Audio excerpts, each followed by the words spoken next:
Olá, o acesso à internet aumentou entre as crianças. Cerca de 89% da população entre 9 e 17 anos é usuária de internet no Brasil. Isso equivale a 24,3 milhões de crianças e adolescentes conectados. Os dados são de uma pesquisa da TIC-KID de 2019. O mercado publicitário já percebeu o potencial para vendas direcionadas às crianças. Mas até que ponto a publicidade infantil não se torna abusiva por causa da vulnerabilidade desse público? E é sobre esse assunto que nós vamos falar no artigo 5º de hoje. A Constituição Federal diz que ninguém será obrigado a fazer ou deixar de fazer alguma coisa senão em virtude de lei e que o Estado promoverá a defesa do consumidor. Sobre esse assunto, eu converso agora por Skype com Sérgio Alves, advogado especialista em direito digital, e com Marcelo de Souza, advogado e presidente da Comissão de Integração com a Sociedade Civil da OABDF. Muito obrigada pela presença de vocês aqui no nosso programa Artigo 5º. Obrigado a vocês. Estou à disposição.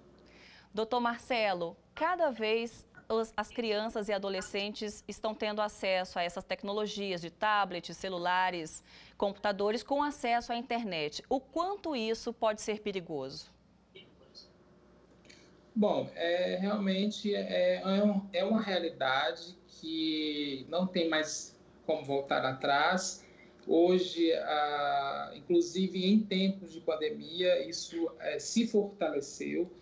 E então, é uma realidade constante e a intenção, acho que é só evoluir, né, esses contatos digitais, né? Então, felizmente, esse contato digital ele está em plena evolução. Mas qual é o risco, por exemplo, para uma criança, às vezes, porque assim, eles estão tendo acesso a esse tipo de tecnologia cada vez mais cedo. É a idade que preocupa. Qual que é o risco? Olha, o risco ele sempre vai existir, né? Mas existem mecanismos até próprios, né?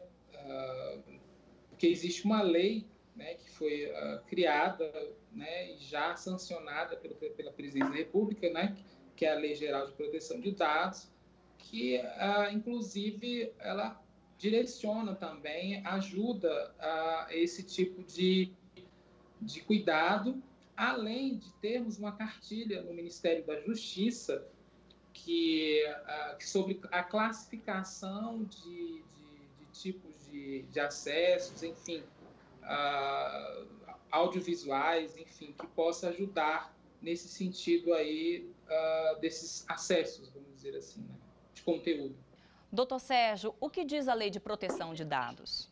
Bem, a Lei Geral de Proteção de Dados dispõe sobre regras relacionadas ao tratamento de dados pessoais no país. Isso, basicamente, a lei incide tanto sobre setor privado e setor público que trate dados sobre pessoas naturais. Então, no nosso caso específico aqui de crianças e adolescentes, tem alguns temas mais sensíveis. Então, a lei é voltada para, ela cria algumas obrigações e condições para o tratamento de dados no Brasil e cria regras ainda mais rígidas quando o tratamento se refere a dados pessoais de crianças.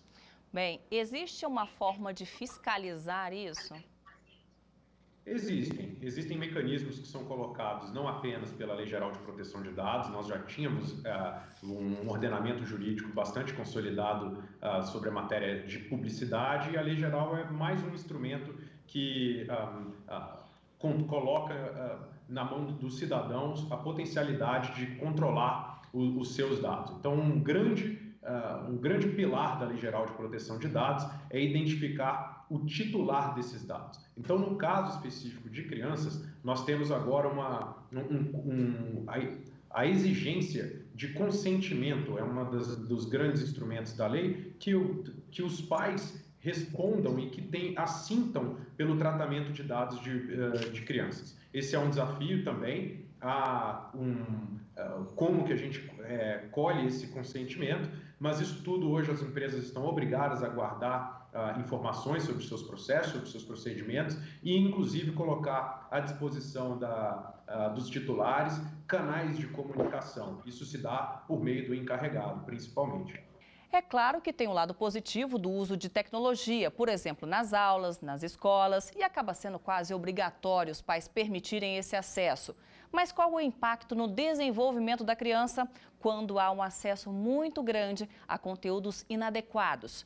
Vamos ouvir o que diz uma neuropsicóloga sobre o assunto. Bom, sobre os aspectos e impactos de acesso, de possibilidade das crianças terem acesso à internet, à informação, a conteúdos transmitidos, né, por meio das redes sociais, é um impacto bem significativo, porque a gente precisa pensar em termos de desenvolvimento da criança. A criança em desenvolvimento, ela tem acesso a uma gama, a um mar de informações muito grande e o tempo todo. Às vezes fica difícil para a criança processar, né? Cognitivamente é muita informação para ela processar, são informações que às vezes ela não tem ainda repertório para lidar, então a gente precisa pensar em termos de desenvolvimento o impacto que isso tem. Doutor Marcelo, isso causa realmente um impacto na formação da criança, né? Sim, com certeza. É a formação, né, da mentalidade, dos princípios, né, norteadores da criança, vem a partir desse contato visual, né? Então, é muito importante que os pais tenham esse controle, né, vigiem para que esse controle seja o mais proveitoso em prol da criança e do adolescente que tenha contato digital. Bem, vamos ouvir uma pergunta sobre esse assunto que nós recebemos da nossa produção. Como eu posso proteger meus filhos de propagandas de TV, tanto na TV aberta como em canais de desenho ou na TV fechada? Doutor Sérgio. O principal canal de controle de conteúdo é doméstico. Isso não apenas de pais responsáveis, também de todo aquele círculo educacional que apoia o desenvolvimento de uma criança. Então, o primeiro ponto de controle é esse. Para além daquilo que é interno ao lar e a essa rede de criação, nós temos também controles que hoje já estão bastante desenvolvidos, tanto em TV aberta quanto em TV fechada. Então, existem controles que foram colocados hoje, tanto de modo tecnológico, como algumas das nossas televisões podem receber programação de horário, fazermos controle parental, como também instrumentos jurídicos que foram implementados, como sistemas de classificação indicativa, que já estão também bastante sedimentados no ambiente brasileiro. Bem, eu gostaria de conversar um pouco mais sobre o papel dos pais, porque existe a legislação, mas também a responsabilidade acaba ficando muito dentro de casa, né? Sim, a gente não pode deixar de modo algum de reconhecer a responsabilidade desses vários grupos que apoiam o crescimento de uma criança. Dentro de casa, na escola, isso tudo é função tanto de cuidadores como de responsáveis educarem suas crianças. Obviamente, elas não conseguem fazer isso de modo autônomo ou vamos dizer, suficiente e tampouco conseguem controlar tudo aquilo que é informação que chega para seus filhos. A internet é a principal tecnologia habilitadora da humanidade.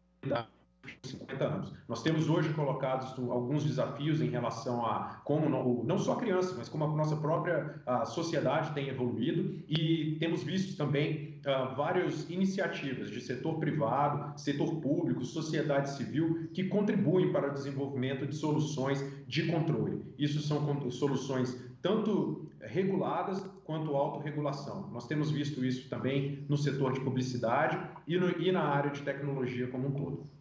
O entendimento do Superior Tribunal de Justiça é que a publicidade infantil é ilegal. Em uma decisão em setembro de 2020, os ministros da segunda turma reconhecem os direitos da criança como prioridade absoluta frente à exploração comercial.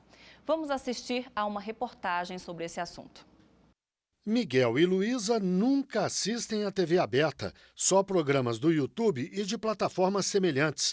E lá, eles veem horas e horas de merchandising e de propaganda explícita, dirigida diretamente a eles. A gente vai abrir todos esses brinquedos aqui de piscina! Na televisão, antigamente existia propaganda para crianças, né? Isso foi filtrado por causa da legislação. Como eles são mais vulneráveis à propaganda, a propaganda não pode ser direcionada diretamente a um público tão inocente mesmo, né? Que não consegue discernir o que é o que não é real da propaganda. No YouTube, eles ainda acreditam que é uma terra sem leis. Ao menos assim, eles repassam pra gente a imagem. O resultado, claro, está nas mãos dos meninos. Além dessas revistinhas anunciadas no programa, eles sonham em ganhar tudo o que vem. Tem todos os monstros. O rei monstro é o medo do super foco. Olha aqui a casa dele. Olha aqui a casa dele. Para defender os pequenos, a mãe impôs regras. A gente cortou a televisão do quarto, né? Eles não assistem lá. O tablet o Miguel tem, eles têm acesso a celular quando estão monitorados e fora de casa. Eu tenho um celular. Mas aqui dentro o YouTube é visto na televisão da sala, onde todo mundo transita. É bom que as famílias estejam atentas, mas o artigo 227 da Constituição diz que a sociedade e o Estado também têm o dever de assegurar os direitos das crianças e dos adolescentes. A Lei 8.078, que criou o Código de Defesa do Consumidor, é direta. É proibida toda publicidade enganosa ou abusiva que se aproveite da deficiência de julgamento e experiência da criança. E apesar das mudanças que o governo federal promove no CONANDA, o Conselho Nacional dos Direitos da Criança e do Adolescente, ainda está em vigor a resolução que proíbe publicidade dirigida diretamente às crianças. E a norma ainda detalha restrições como o uso de músicas infantis ou cantadas por vozes de crianças e de pessoas com apelo ao público infantil. Até o CONAR, Conselho Nacional de Autorregulamentação Publicitária, se atualizou e passou a condenar o merchandising em qualquer veículo de comunicação. A Secretaria Nacional do Consumidor, do Ministério da Justiça, afirma que quer fazer um debate nacional sobre o assunto. Para que possamos, de uma maneira muito civilizada, discutir e fazer uma atualização dessas regulamentações, porque também precisamos hoje entrar num território que há 5, 6 anos atrás não era ainda imaginado e que hoje é uma realidade presente, que é a veiculação dos conteúdos por streaming e plataformas digitais. Doutor Marcelo, na reportagem a mãe tem determinados cuidados em casa com os filhos, mas mesmo assim eles são seduzidos, né, pela publicidade de brinquedos, de desenhos, de fantasias. O que o senhor acha? Bom, na verdade, essas propagandas, né, elas são abusivas, né? Conforme até o próprio Superior Tribunal de Justiça já decidiu, né? E essa publicidade ela tem que ser vedada, né? Porque ela tem um caráter indutivo, né? Então, na verdade, é como se fosse entusiasmar a criança a comprar por causa que ela vai ganhar um presente. Então, ela é uma propaganda abusiva que também fere o direito do consumidor também, né? Entra nessa esfera também consumerista, do que a gente até pode lembrar de uma compra casada, vamos dizer assim, a pessoa compra uma coisa, mas ganha outra. Então, acaba...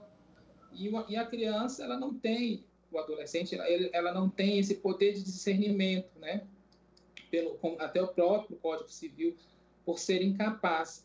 Então, os pais têm realmente de ficar atentos a relação a esse tipo de consumo abusivo, porque eles são verdadeiramente incapazes e eles são responsáveis por essas atitudes dos filhos, né? Doutor Sérgio, é um pouco complicado porque geralmente essas propagandas voltadas para o público infantil, elas são subliminares, né? Existe aquela mensagem ali por trás da propaganda. Acho que temos tanto situações de mensagens subliminares como mensagens explícitas também. E esse balanço fino é um que, imagino que nós tenhamos agora uma redefinição de códigos de conduta no setor de publicidade que respeitem ou que observem de modo mais claro as decisões e as sinalizações das nossas cortes.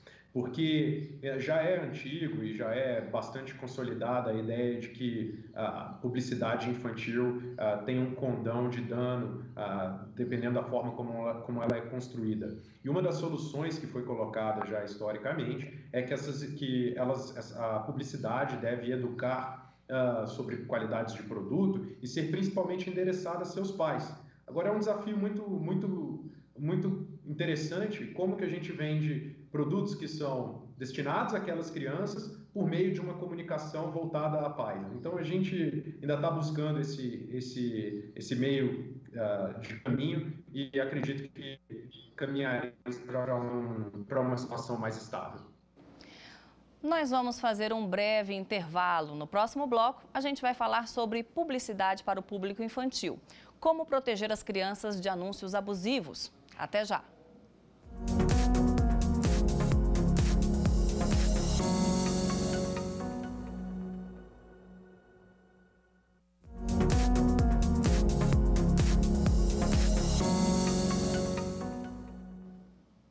O artigo 5º está de volta, hoje falando sobre publicidade para o público infantil.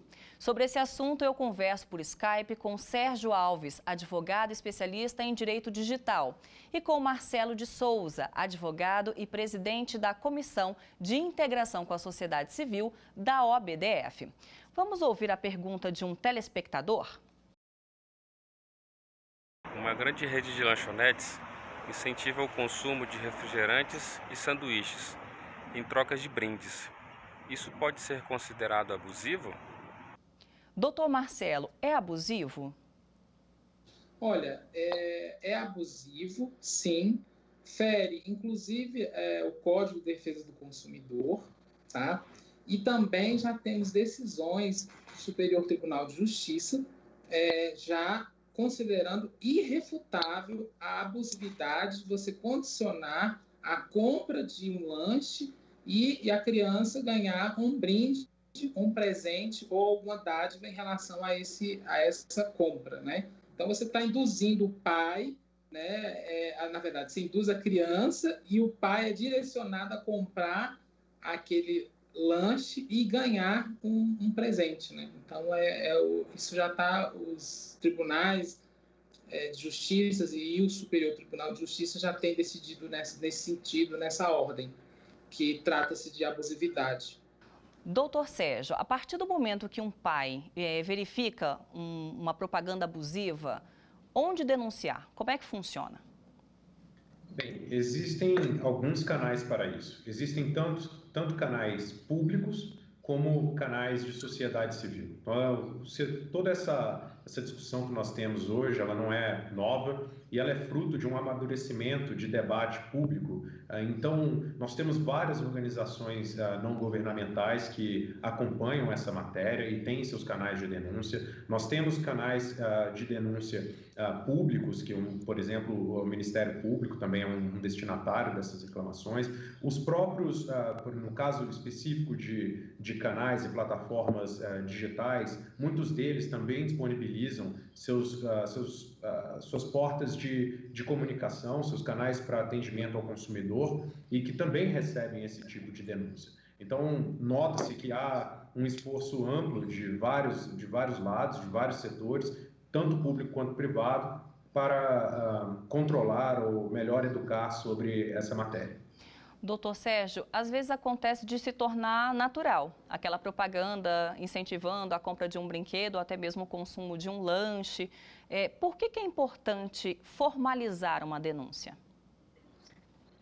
Entendo que é mesmo, isso é algo que nós crescemos vendo e talvez estejamos replicando em algum nível. Por isso é muito valoroso que o debate esteja vivo, um programa como esse retome a importância dessa matéria, e nós vemos que não é uma matéria totalmente pacífica, precisou chegar ou de fácil conclusão, precisou o STJ se manifestar para ter uma orientação contundente a respeito dessa matéria. Então, nós precisamos sempre de iniciativas desse tipo, talvez canais que nos conectem sobre a sensibilidade da matéria desde escola, ambiente público e também talvez até uma responsabilidade que possa vir dos próprios agentes privados. Doutor Marcelo, os PROCONs podem atuar como órgãos fiscalizadores? Então, os PROCONs, na verdade, eles são órgãos justamente administrativos que têm o poder de polícia, justamente de investigar e até instaurar procedimentos administrativos que violem os direitos dos consumeristas, né? Então, na verdade, eles têm esse poder de polícia administrativo, inclusive de punir e aplicar sanções administrativas. Bem, além do cuidado com propagandas que incentivam o consumo de alimentos não saudáveis, a compra de brinquedos, a venda casada, os pais também precisam ficar atentos aos jogos online e aplicativos voltados para o público infantil. Alguns jogos, por exemplo, exigem um cadastro com dados pessoais da criança. Essa prática, será que é legal? Vamos ouvir a pergunta de um telespectador? Eu gostaria de saber qual o risco de fornecer os dados pessoais de crianças em sites de jogos. Doutor Sérgio, é ilegal? Não é ilegal. Para que o que a Lei Geral de Proteção de Dados determina é que, para o tratamento de dados pessoais de crianças, haja o consentimento inequívoco dos seus responsáveis. Além disso, por exemplo, se o jogo é destinado a crianças e eventualmente há necessidade de algumas tecnologias para aquele jogo, que sigam também as regras de outros artigos da lei, como que o tratamento se dê com o mínimo de informações necessárias para viabilizar aquele jogo. Então, a resposta direta é sim, é legal. O que acontece em algumas situações é que há excessos de dados sendo demandados pelos controladores, pelas plataformas, e aí é que reside um pedaço da suscetibilidade desse tratamento de dados. O que nós vemos também é que há mecanismos de interação que demandam alta tecnologia. Isso é uma das nossas vontades, nós queremos cada vez maior capacidade, e para isso, pressuposto é que hajam dados disponíveis. Qual é o risco, doutor Sérgio? Sim, existem riscos que são inerentes ao tratamento de dados pessoais e que são riscos que, de modo indiferente, se são de pessoas adultas ou se são de pessoas ou de crianças. Então, alguns desses riscos que são de tecnologia envolvem, por exemplo, vazamentos, envolvem utilização desses dados para finalidades que não foram especificadas ou diversas daquela em que eu contratei. Isso tudo pode tem danos tanto para adultos quanto para crianças. O que nós temos de especificidade em relação à criança, que nós já falamos anteriormente, é esse fator de que ela ainda está desenvolvendo suas capacidades, ainda está aprendendo a olhar a sociedade com filtros que estão em desenvolvimento. Então, obviamente, o legislador coloca isso como separa crianças por entender que há regras mais rígidas que devem ser observadas. Então, é mais fácil que, já que parte dos nossos dados é utilizado para fazer propaganda e publicidade, e vejamos, há uma possibilidade de dados de crianças serem utilizados e tratados de modo não legítimo para lhe destinar mais publicidade. Isso que a gente acaba encontrando os temas para ver as suscetibilidades de um ambiente digital com a temática de publicidade, por exemplo. Doutor Marcelo, vamos falar um pouco sobre classificação indicativa. Muitas vezes as pessoas ignoram aquela classificação indicativa ali que tem um porquê, né, de estabelecer a idade adequada para se assistir determinado programa, filme, novela. Os pais precisam ficar atentos a isso? Sim, é de suma importância até para que os pais possam administrar esse tipo de programa que é o adequado à idade da pessoa, né? No caso da criança ou do adolescente. O Ministério da Justiça, ele tem uma cartilha muito didática que está lá no site justiça.gov, seus direitos, classificação, que os pais podem acessar, e lá tem toda o direcionamento para os pais, até de uma forma muito didática, né, bem elaborado, para que o pai possa se orientar e assim fazer um controle doméstico de como essas crianças e adolescentes terão acesso a esses canais de TV. Bem, sobre esse assunto nós temos uma pergunta de telespectador. Vamos ouvir? Vi que meu filho estava assistindo um desenho que tinha muita violência, mesmo sendo recomendado para a idade dele. Eu posso denunciar? Doutor Sérgio, é possível denunciar? Sim. O primeiro aspecto que notamos nessa pergunta, e que é de mérito, é o pai, a mãe, que observa que seu filho está assistindo e tendo acesso a conteúdo que a própria casa, a família, discorda em sua classificação. Então, a primeira medida a ser tomada é uma medida familiar. Se entende que aquele conteúdo não é adequado a seus filhos, então que desautorize o seu acesso. Isso é uma medida doméstica. O que nós temos também, e aí eu acho que é a pergunta de fundo, há canais disponibilizados pelo Ministério da Justiça voltados especificamente para a classificação indicativa. Observemos que a classificação indicativa é uma orientação, uma recomendação. Ela não é determinativa e não é finalística ou fatal em relação à orientação se pais devem ou não permitir que seus filhos assistam. Então, é preciso fazer esse ajuste doméstico também.